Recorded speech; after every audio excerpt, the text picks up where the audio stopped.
നീലകണ്ഠനെ കുറിച്ച് പറഞ്ഞ് വള്ളത്തിൽ ഇങ്ങനെ വരുന്നൊരു സ്ഥലം. അതെ, അത് ക്ലൈമാക്സ് ഈ പരിയാനംപറ്റ ക്ഷേത്രത്തിലുള്ള സീനുകളൊക്കെയാണ്. ബാക്കി ബഹുഭൂരിപക്ഷ സീനുകളും വരുന്നത് വരിക്കാശ്ശേരി അങ്ങനെയാണ്. വരിക്കാശ്ശേരി ദേവാസുരം മനയായിട്ട് മാറി. അതൊരു ടൂറിസ്റ്റ് കേന്ദ്രമായി മാറി. അതായത് ഒറ്റപ്പാലത്ത് ഇപ്പൊ എല്ലാരും പോയി കാരണം അത് ആ പേര് തന്നെയാണ് അത്. പിന്നെ അതൊരു ലൊക്കേഷനായിട്ട് മാറി. അതിന്റെ ഒരുപാട് സിനിമയിൽ വന്ന് ആദ്യം ഞങ്ങൾ പോയത് നമ്മുടെ പൂമുല്ലി മഠത്തിലാണ്, 6-ാം തമ്പുരാൻ്റെ അവിടെ. അപ്പോൾ അവിടെ നോക്കുമ്പോൾ അത്രയും സൗകര്യമില്ല. ഞാനും ശശി കൂടിയാണ് പോയത്. അപ്പോൾ സൗകര്യമില്ല. പിന്നെയാണ് നമ്മൾ ഈ പൂമുള്ളി മന കണ്ടുപിടിച്ചു. അവിടെ ചെന്നു, ഞങ്ങൾ സംസാരിച്ചു. 75,000 രൂപ ഓക്കെ. അപ്പോൾ കുറച്ച് നിബന്ധനകളുണ്ട്. ഇവിടെ കള്ള് കുടിക്കാൻ പാടില്ല, കള്ള് കൊണ്ടുവരാൻ പാടില്ല, മത്സ്യമാംസങ്ങൾ അനുവദനീയമല്ല. നമ്മൾ ഷൂട്ടിങ് തുടങ്ങി. ഇത് രണ്ടും ഇല്ലാതെ നടക്കില്ല അന്നത്തെ കാലത്ത്. അല്പം അതിപ്പം ഐവിശേഷിയല്ലേ ഷൂട്ട് ചെയ്യുന്നത്. ഈ രാത്രി എവിടെ വരെ പോകുന്ന ആർക്കറിയാം, മനസ്സിലായില്ലേ? അപ്പൊ ഷൂട്ടിംഗ് നടക്കും. ചിലപ്പോ ഗുരുവായൂർ മറ്റേ ആനക്കോട്ടയിൽ പോയി ഷൂട്ട് ചെയ്തിട്ടാണ് തിരിച്ചു വരുന്നത് വീണ്ടും ഇവിടെ. അപ്പോൾ 2 ദിവസമായപ്പോഴേക്ക് വേണു ഇവർക്കൊക്കെ ചെറിയ ചെറിയ മുറിമുറിപ്പ് തുടങ്ങി. എന്താണ് പരിപാടി? ഞാൻ പറഞ്ഞു ശരിയാക്കാം. കയ്യാലയുടെ ബാക്കിൽ മത്സ്യമാംസം കൊണ്ടുവരാൻ പാടില്ല.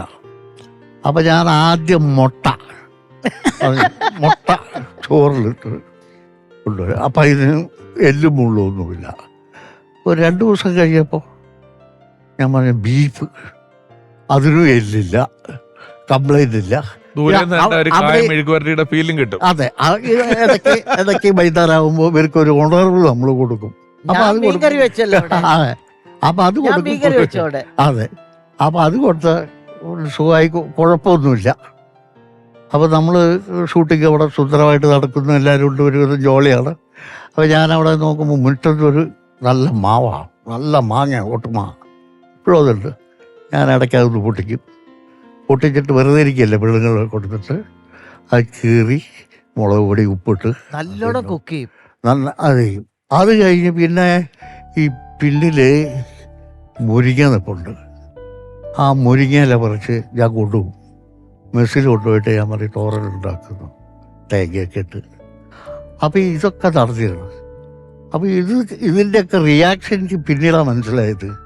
കാരണം അവസാനം കണക്ക് പറഞ്ഞപ്പോൾ നമ്പൂരി പറയണം ഇത്ര മാങ്ങ ഇട്ടിട്ടുണ്ട്, അതിനിത്ര പൈസ. പിന്നെ നിങ്ങൾ 2 കെട്ട് മുരിങ്ങയിലായിട്ട് വരുന്നുണ്ട്, അതിന് 2 രൂപ.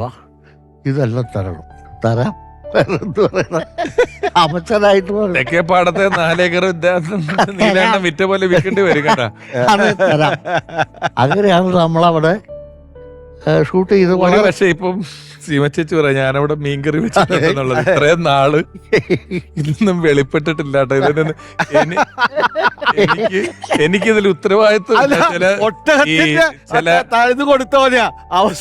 അല്ല. അതാണ് ചില റെയിൽവേ സ്റ്റേഷനിലൊക്കെ എഴുതി വെക്കും, നിങ്ങളുടെ അല്ലെങ്കിൽ തിയേറ്ററിന്റെ കോമ്പൗണ്ടിൽ പാർക്ക് ചെയ്ത വാഹനങ്ങളിൽ തിയേറ്റർ ഉടമയ്ക്ക് ഉത്തരവാദിത്വമില്ല, നിങ്ങളുടെ ലഗേജ് നിങ്ങൾ തന്നെ സൂക്ഷിക്കുക എന്ന് പറഞ്ഞ പോലെ ഇവര് തിന്ന ബീഫിനും മീനിനും എനിക്ക് പങ്കില്ല.